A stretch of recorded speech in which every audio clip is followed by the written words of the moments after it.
My husband, Clint McGowan, has been wrongfully convicted for almost 17 years. He was convicted in Montcalm County, Michigan.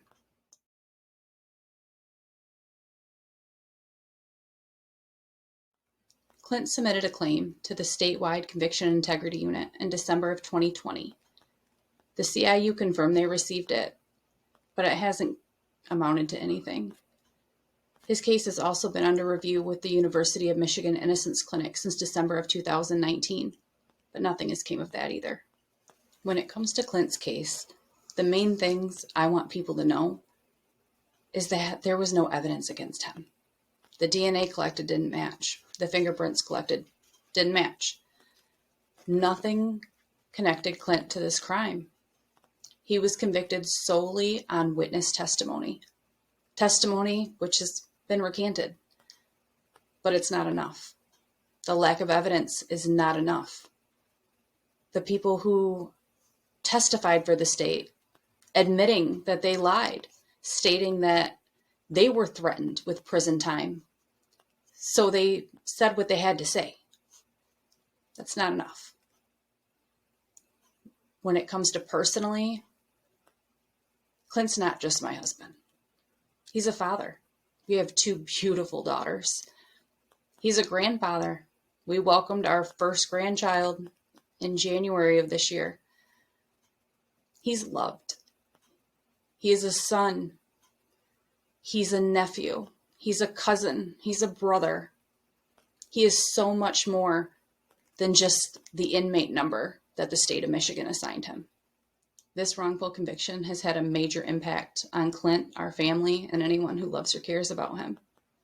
Financially, you have to pay for everything. You have to pay for the calls. You have to pay for the letters. You have to pay for the visits. You have to pay for the commissary. And when you're only one income household because your spouse is incarcerated, it's hard. It's very hard at times. Emotionally, it is probably the most challenging. It's really hard to try to keep someone positive when they feel so hopeless, when they've spent almost 17 years in prison for something they had nothing to do with. It's hard to see light at the end of the tunnel, and it's hard to get them to see that light. I couldn't tell you how many times Clint's called me and he's just felt so hopeless.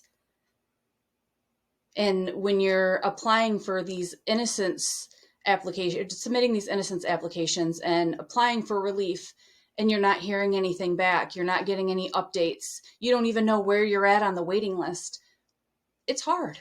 It's hard to keep pushing, and it's hard to stay positive, and it's hard to think that it's going to be my day one day.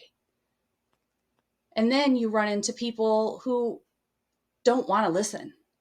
I go to the rallies, I talk about my husband, I wear t-shirts with his name on it, I loudly exclaim that he's wrongfully convicted, that he shouldn't be in prison. But you run into the people who feel like if they're in prison, there's a reason. If the jury came back guilty, then they have to be guilty. If they took a plea deal, then they had to have done it. People have no idea until they're directly impacted at just how corrupt the system is and just how easy it is to put someone in prison, but how incredibly hard it is to prove their innocence and get them out.